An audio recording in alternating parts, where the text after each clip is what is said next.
Hey everyone, and welcome back to my channel, or welcome if this is your first time here. My name is Miriam, and today I will be going over some autumnal reads.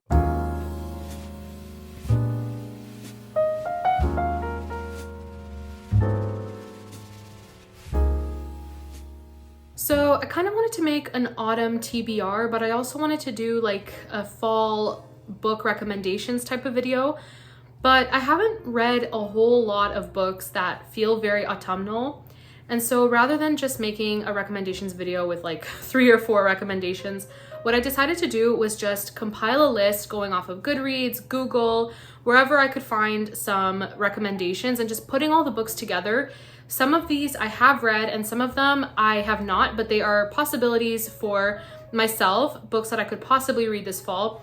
But I'm also considering this video kind of a recommendations video, so it's more of a book list, and these are recommendations for me, for you, for anyone who just wants a very autumnal or atmospheric type of book to read this fall. So I'm just calling it the autumnal book list, and all of these books I think would be great to read in the fall time. Again, I haven't read the majority of them, but I'm just gonna go ahead and get started. I've kind of divided the books into 3 categories. So the first category is like mystery, suspense, Gothic, just very atmospheric type of books. And then within that you have some historical fiction and then some contemporary mystery novels. And then I have some fantasy mixed in with like middle grade, and then I have classics. So those are the 3 categories, and I will start off with the fantasy.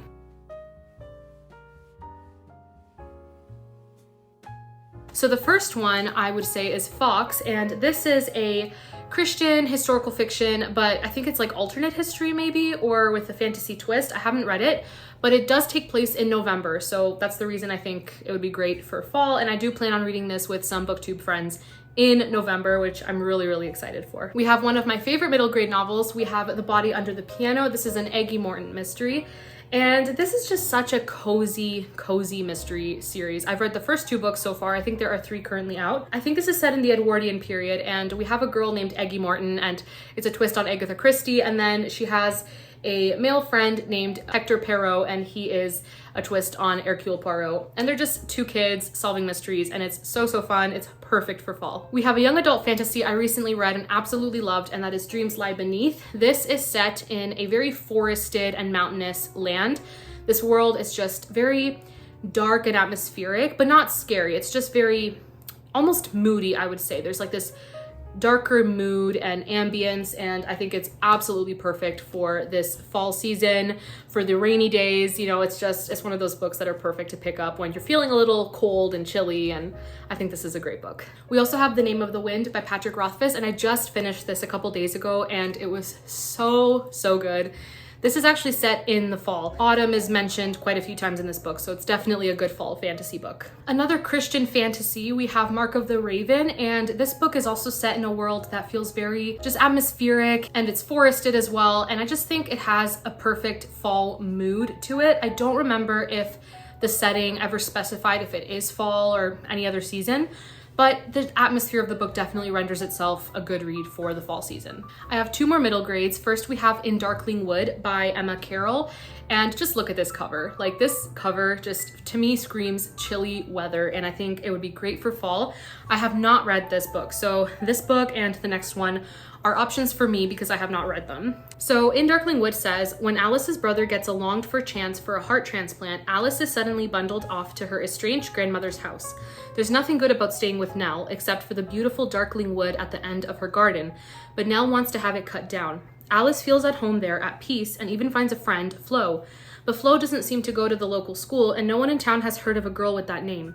When Flo shows Alice the surprising secrets of Darkling Wood, Alice starts to wonder what is real, and can she find out in time to save the wood from destruction. So on Goodreads, this book is tagged as fantasy, middle grade, historical fiction, and fae. So it definitely sounds like a great fall read. The last middle grade book on this list is Cogheart, and this is a steampunk sci-fi, also historical, and it says, Lily's life is in mortal peril. Her father is missing, and now silver-eyed men stalk her through the shadows. What could they want from her? With her friends Robert, the clockmaker's son, and Malkin, her mechanical fox, Lily is plunged into a murky and menacing world. Too soon, Lily realizes that those she holds dear may be the very ones to break her heart. Also this cover. And there's a fox on it. Foxes and autumn just go together in my books.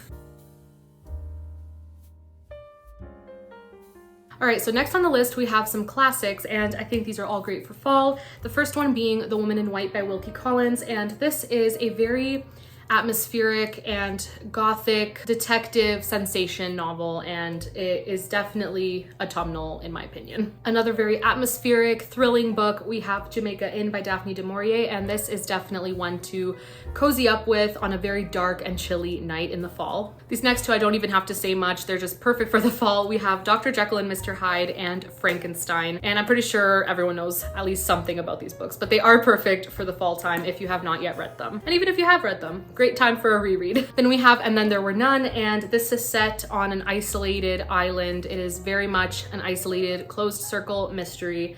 It is one of Agatha Christie's most iconic works, and fall time is the perfect time to read this book. I would also recommend picking up a Sherlock Holmes short story or novel. What I love about the Sherlock Holmes collection is that there are so many short stories, and you could just pick them up whenever you're in the mood. But I definitely think a cozy detective story is perfect to read in the coziest of seasons, in my opinion. And I would recommend The Adventures of Sherlock Holmes, as well as The Hound of the Baskervilles.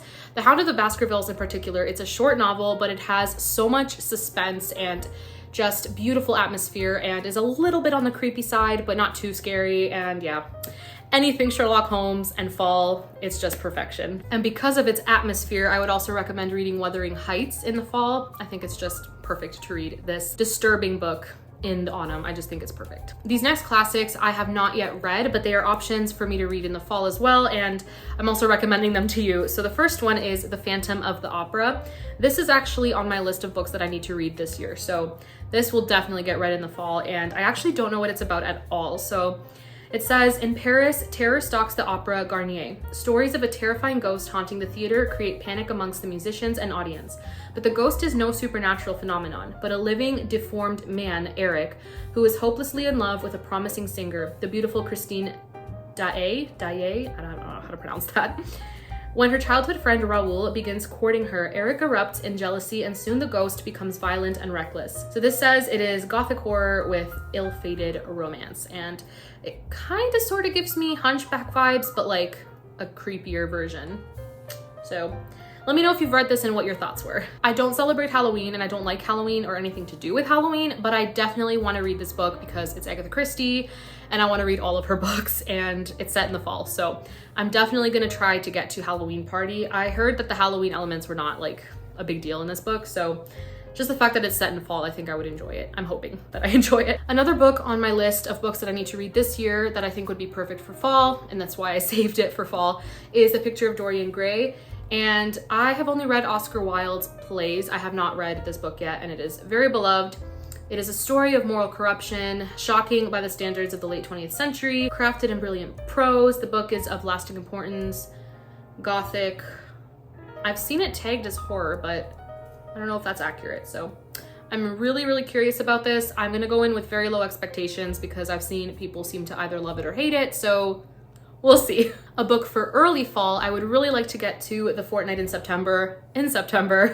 And even though this cover is definitely not fallish, and September does have quite a lot of hot days, perfect for the beach, to me, September is when fall begins, so I'm just including this in the video, but I'm really hoping I like this. I've heard great things. The next Daphne du Maurier book that I own that I have not read is Frenchman's Creek, and I heard this has to do with like pirates and court intrigue and drama and like dangerous situations and everything, so I think this might be fun for the fall as well, and I am really excited to get to it. So for some books that I don't own, but I'm considering maybe trying them out if I can find them at the library, the first one is Picnic at Hanging Rock.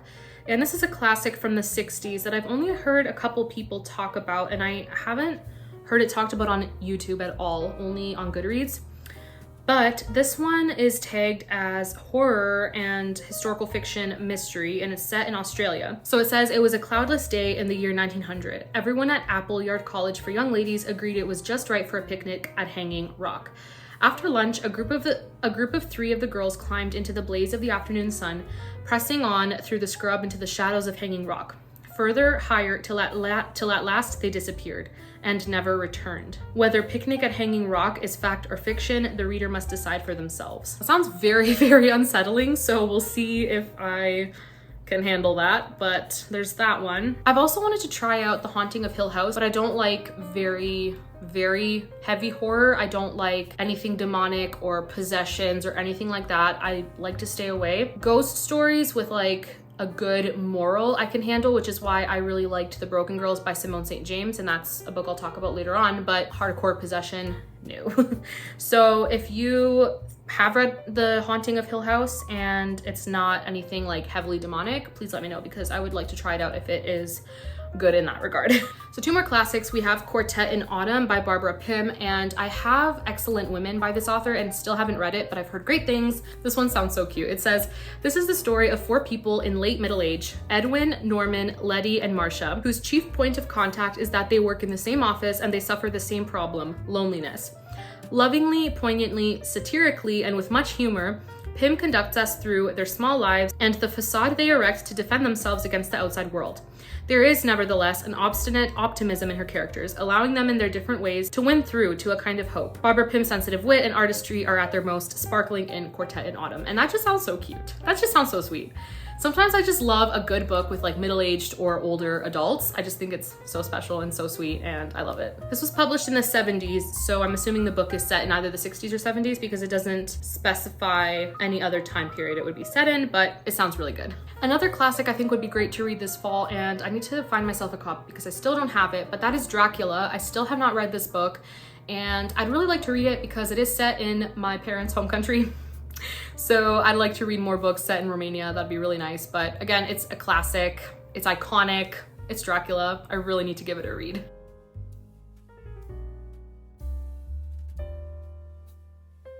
All right, now on to some mystery mixed in with historical fiction and some Gothic fiction that I have read and would like to recommend. The first one is The Thursday Murder Club by Richard Osman. If you watch BookTube, you've probably heard this book talked about a lot. So I'm not gonna go into what it's about, but it's for elderly adults who just love to solve mysteries. And this book is amazing. It is so cozy. Perfect fall read, perfect fall mystery if you haven't read it yet. This next book is a very odd one. It's very eccentric and not generally the type of book that I read, but I've kind of been dipping my toes more and more into odd, like magical realism type of books. And I really enjoyed this. I gave it 4 stars when I read it, and it is Mr. Flood's Last Resort by Jess Kidd. I have talked about her other book, Things in Jars, and that one I like just a bit more than this one. But that one I would say is probably better for like the spring and summer. This one definitely feels a little cozier, and it's set in a very odd house. It's just a very eccentric book with eccentric characters. We have a character named Maud who becomes a caregiver to an elderly man, and he's very eccentric. His house has weird things going on, and it's not horror, it's not, you know, creepy, but it is a little unsettling, just a little bit. But it's very atmospheric and I think great for the fall. Next up, we have a book set in November, so if you are interested in reading it, I would highly recommend saving it for that month, and that is The 13th Tale by Diane Setterfield. This so far is my favorite of the 2 I've read by her. I've read this one and Once Upon a River. This book is definitely a hit or miss for people. It's another one of those more eccentric novels. It's about a woman who seems to have a very odd life, and her identity is kind of murky and what people know about her, and she's also a writer, and so she's telling like her final tale. Very gothic, very strange, atmospheric, perfect for autumn. This next book I'm recommending not because it's set in the autumn, at least I don't think it is, and I don't remember, but I'm recommending it for its mood and its tone. It's definitely a lot more emotional, and it's not very plot heavy. It's definitely more character driven, and that book is Hamnet by Maggie O'Farrell. I gave it 5 stars. I loved it, and I actually first gave it 4 stars, and as I was sitting on it, my feelings just, they became deeper, and I just grew to love this book even more, so I moved my rating up to 5 stars.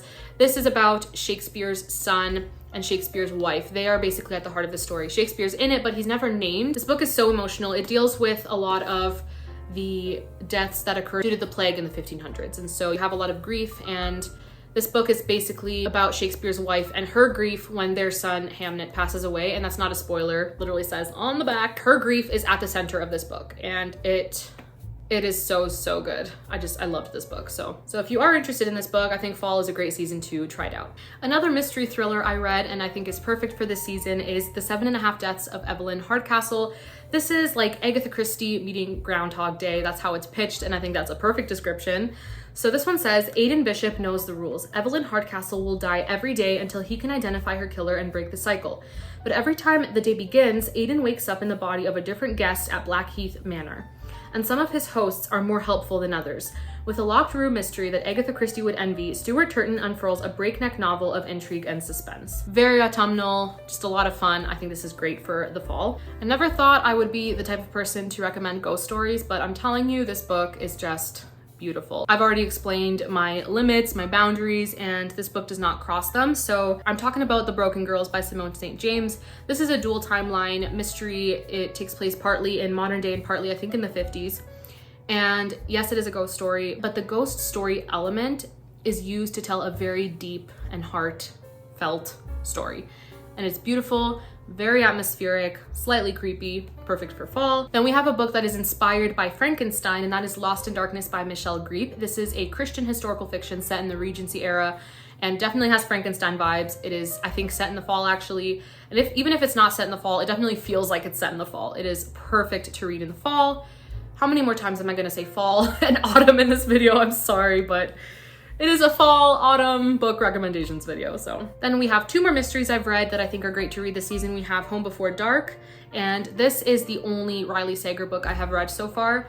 And I would also like to read Lock Every Door, maybe this fall. I think my hold in the library should be coming in soon, so hopefully I'll get to it soon.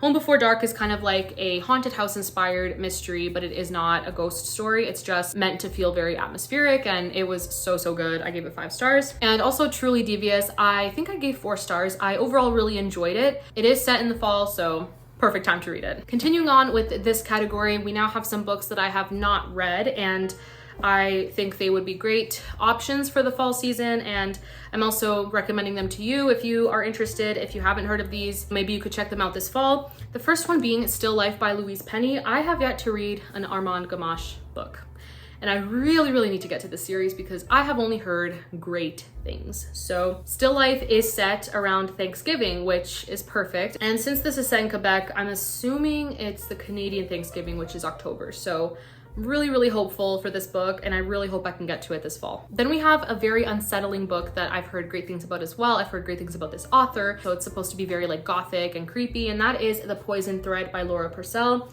Again, I've only heard good things about Laura Purcell, particularly her book The Silent Companions, but this is the one that I currently own, so I would like to try to get to it this fall. Another option, another author I still need to read, and it's just been taking me way too long to get to her, and that is The Shadowy Horses by Susanna Kearsley. This also has to do with like archaeology and ancient Rome, so sounds interesting to me. Then we have The Strange Case of the Alchemist's Daughter, and the reason I want to read this book in the fall is because the protagonists are Mary Jekyll and Diana Hyde. So Jekyll and Hyde's daughters, Catherine Moreau, Beatrice Rappaccini, and Justine Frankenstein. That just sounds perfect. So fingers crossed I like it. I mentioned enjoying Simone St. James' writing and her ghost story that I read, so I'd also like to try Lost Among the Living, and this is the only other Simone St. James book that I own and need to read, so this is definitely an option. And then we have a book that I feel is already becoming a classic, even though it was written fairly recently, and that is The Shadow of the Wind by Carlos Ruiz Zafón. And anytime people talk about this, they say just great things. And I think this is supposed to be Gothic historical fiction, and I think it's also translated from Spanish. It says at the back that the character opens a door into one of Barcelona's darkest secrets, an epic story of murder, madness, and doomed love, and I think that sounds great for fall. Next, we have some more mysterious Christian fiction. First is Midnight on the River Grey by Abigail Wilson. This is supposed to be a Gothic Regency era story, so hopefully I like it. A mystery that I just recently bought, we have Finding Lady Enderley by Joanna Davidson Politano, and I've never read any of her books, and I've only heard good things, so fingers crossed that this is a hit. And I can't recommend Christian Gothic fiction without mentioning Jamie Jo Wright.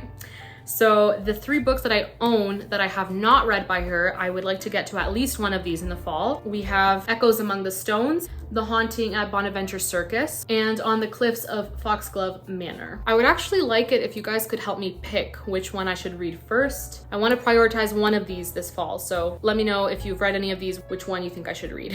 All right, so some more books that I have not read, but I was looking through Goodreads and looking at my TBR, and I think these are all great to read in the fall. The first one is The Caretakers by Eliza Maxwell, and this is said to be set in an isolated estate. And we have filmmaker Tessa Shepard, who helped free a man she believed was wrongly imprisoned for murder, but then he's released and he kills again, and her life is upended. Her mother passes away, her sister turns on her, and so she escapes to this isolated estate known as Fallbrook. It says, a crumbling monument of a gruesome history, the mansion has been abandoned by all but 2 elderly sisters retained as caretakers. They are also guardians of all its mysteries, and as the house starts revealing its dark secrets, Tessa must face her fears and right the wrongs of her past to save herself and her relationship with her sister, but nothing and no one at Fallbrook are what they seem. It is Gothic, mystery thriller, and it sounds so good. So I really hope I can get to it. Next is a Gothic Victorian era novel. It is called The Canary Keeper by Claire Carson. It says, in the gray mist of the early morning, a body is dumped on the shore of the Thames by a boatman in a metal canoe. The city is soon alive with talk of the savage Esquimaux stalking Victorian London, and an eyewitness who claims the killer had an accomplice, a tall woman dressed in widow's weeds, with the telltale look of the degenerate Irish. Bertie Quinn had no good reason to be by the river that morning, but she did not kill the man. She'd seen him first the day before. Desperate to give her a message, she refused to hear, and now the filth will see her hang for his murder, just like her father. To save her life, Bertie must trace the dead man's footsteps back onto the ship that carried him to his death, back to cold isles of Orkney that sheltered him, and up to the far north, a harsh and lawless land which holds more answers than she looks to find. The Canary Keeper is a must-read historical epic, weaving suspense, adventure, and romance into an exhilarating thriller. I have a few more Victorian era novels. We have The Graves of Whitechapel, and this one says, 5 years ago, crusading lawyer Cage Lackman successfully defended Moses Pickering against a murder charge. Now a body is found bearing all the disturbing hallmarks of that victim, and Pickering is missing. Did Cage free a brutal murderer? Cage's reputation is in tatters, and worse, he is implicated in this new murder by the bitter detective who led the first failed case. Left with no other alternative, Cage must find Pickering to prove his innocence. Then we have The Asylum by Karen Coles. This is set in the Edwardian period, actually, not the Victorian era. But this says, Maud Lavelle has been at Angelton Lunatic Asylum for 5 years. She's not sure how she came to be there and knows nothing about its 4 walls. She's hysterical, distressed, and untrustworthy. Badly unstable and prone to violence, or so she has been told. When a new doctor arrives, keen to experiment with the revolutionary practice of medical hypnosis, Maud's lack of history makes her the perfect case study. But as Dr. Dimmond delves deeper into the past, it becomes clear that confinement and high doses are there to keep her silent. When Maud finally remembers what has been done to her and by whom, her mind turns to her past and to revenge. I love how unsettling that book sounds, yet the cover is so pretty. It's so interesting. Then we have The Doll Factory. This is Victorian London. It says, the Great Exhibition is being erected in Hyde Park, and among the crowd watching the spectacle, 2 people meet. For Iris, an aspiring artist, it is the encounter of a moment, forgotten seconds later. But for Silas, a collector entranced by the strange and beautiful, that meeting marks a new beginning. When Iris is asked to model for pre-Raphaelite artist Louis Frost, she agrees on the condition that he will also teach her to paint. Suddenly, her world begins to expand, to become a place of art and love.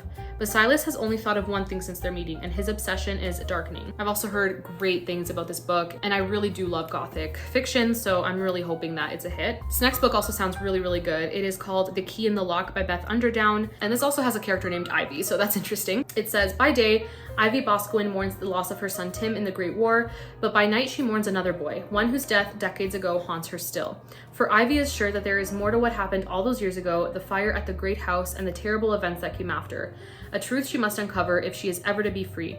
Brimming with secrets, this lyrical, haunting historical thriller is perfect for fans of Elizabeth McNeil, Sarah Waters, and Diane Setterfield. I like Diane Setterfield. I really want to read the previous book I just mentioned by Elizabeth McNeil, so we'll see what I think about this one if I eventually get to it. So next is The Secret History, and I'm not going to go into what this is about because a lot of people know it's a New England school and lots of things happen, and it's supposed to be thrilling and it's becoming a classic, so We'll see. I don't have very high expectations, but I want to give it a shot. We have A Fatal Crossing. Agatha Christie meets Titanic in this unputdownable mystery. So this says, November 1924, the Endeavour sets sail to New York with 2,000 passengers and a killer on board. And I don't want to know too much more about it, so that sounds really interesting. And then last but not least, we have this adorable book. It is Shady Hollow by Juno Black and was published in 2015, but I've only started seeing it circulate on BookTube this year. And this one says, the first book in the Shady Hollow series, in which we are introduced to the village of Shady Hollow, a place where woodland creatures live together in harmony until a curmudgeonly toad turns up dead and the local reporter has to solve the case. How adorable does that sound? It's giving me Wind of the Willows vibes, but with like a mystery element to it. So that sounds so cute. All right, that was a very, very long list, but I just wanted to give you guys some ideas for books that you could possibly read this fall. Very autumnal reads, and they're also ideas for me as well because I have so many unread books that fit the fall season perfectly and I just haven't gotten to them yet. So that is it for this video. If you've stuck around to the end, please leave an autumnal emoji in the comments. Anything that is autumnal, whether it's a maple leaf, I don't know what other emojis there are that are autumnal, but just something. Please leave it in the comments below and let me know if you have read any of these books and what your thoughts were. I would really, really like to know. And as usual, I thank you guys so much for watching my videos and I hope to see you all in my next one. Bye!